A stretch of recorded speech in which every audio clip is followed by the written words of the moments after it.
आज मैं आपको एक ऐसे प्रोसीजर या फिर ऐसे इंटरवेंशन के बारे में बात करने जा रहा हूं जो कि एडवांस्ड इंटरवेंशन है और काफ़ी कम जगहों पे ये परफॉर्म किया जाता है। बता दूं, बिहार में कुछ ही सेलेक्टेड जगह हैं जहां पे या फिर कुछ सेलेक्टेड लोग हैं जो इस प्रोसीजर को करते हैं। तो ये एक एडवांस ट्रेनिंग है। मैं बात कर रहा हूँ एंडोस्कोपिक अल्ट्रासाउंड या फिर ईयूएस। आपने ज़रूर सुना होगा ट्रांस एब्डोमिनल अल्ट्रासाउंड या अल्ट्रासाउंड जो कि परफॉर्म किया जाता है रेडियोलॉजिस्ट के द्वारा। कुछ जो बॉडी के ऑर्गन्स होते हैं जैसे कि पैनक्रियाज या बिलियरी सिस्टम, जो आपके गॉल ब्लैडर के साथ पित्त की नली और उनके सिस्टम्स हैं और पैनक्रियाज हैं, इन सिस्टम्स को कई बार पेट में गैस होने की वजह से उतने अच्छे से नहीं देखा जा सकता है जितने अच्छे से कि एक एंडोस्कोपी अल्ट्रासाउंड से देखा जाता है। तो एंडोस्कोपिक अल्ट्रासाउंड, एक अल्ट्रासाउंड प्रोब लगा रहता है एक एंडोस्कोप के ऊपर। एंडोस्कोप एक लंबी पाइप होती है, उसके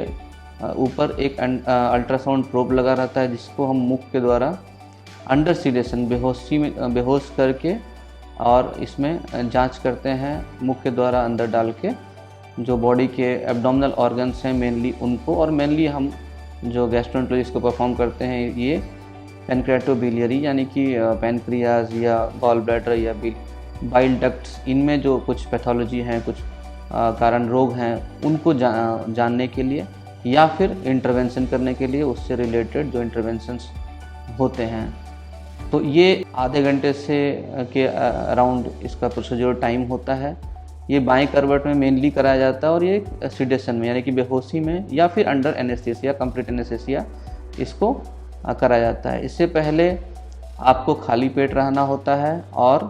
कुछ जांच, अगर कोई इंटरवेंशन, कोई थेराप्यूटिक यूएस करना है, थेरेपी करनी है आपको, तो कुछ जांच जैसे कि पीटीआईएनआर या प्लेटलेट की जांच का होना आवश्यक है।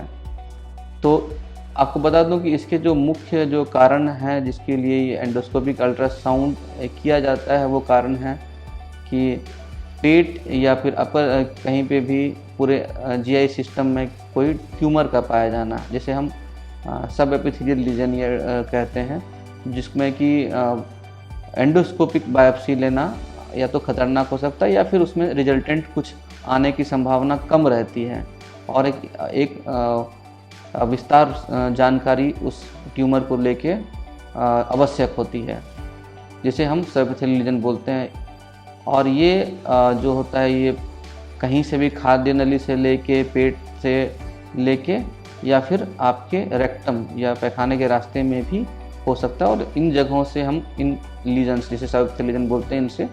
बायोप्सी ले सकते हैं, इनकी जानकारी ले सकते हैं कि ये किस तरह के लीजन्स हैं, क्या ये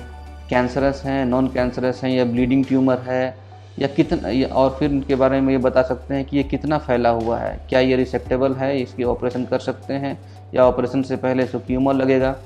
तो ये जो है सब एपिथेलियल लीजन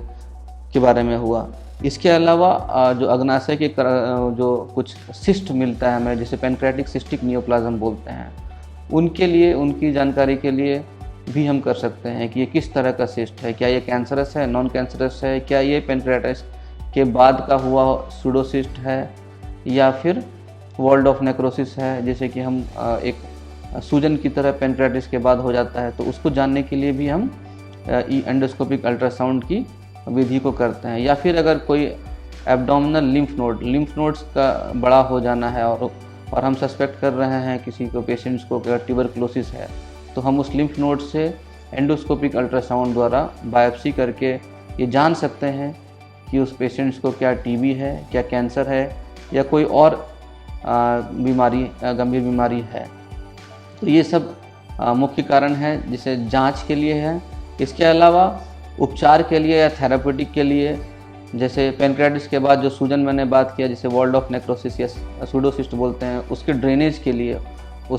के लिए भी हम एंडोस्कोपिक अल्ट्रासाउंड का इस्तेमाल कर सकते हैं। इसके अलावा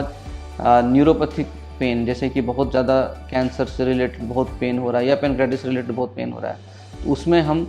जो नसें होती हैं पेट की, जो जिसको बोलते हैं प्लेक्सस, नर्व प्लेक्सस, उसको हम डिस्ट्रॉय कर सकते हैं या ब्लॉक कर सकते हैं, जिसके मेनली सिलियाक प्लेक्सस ब्लॉक करते हैं। तो ये हो गए मेन मुख्य कारण जिसमें कि हम यूएस का इस्तेमाल या एंडोस्कोपिक अल्ट्रासाउंड का इस्तेमाल कर सकते हैं। इसके अलावा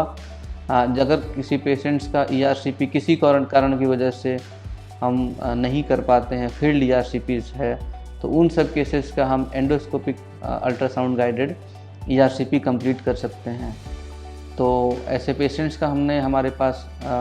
अच्छे खासे पेशेंट्स हैं जो कि हर महीने एंडोस्कोपिक अल्ट्रासाउंड गाइडेड डायग्नोसिस या इंटरवेंशंस करवा के जाते हैं।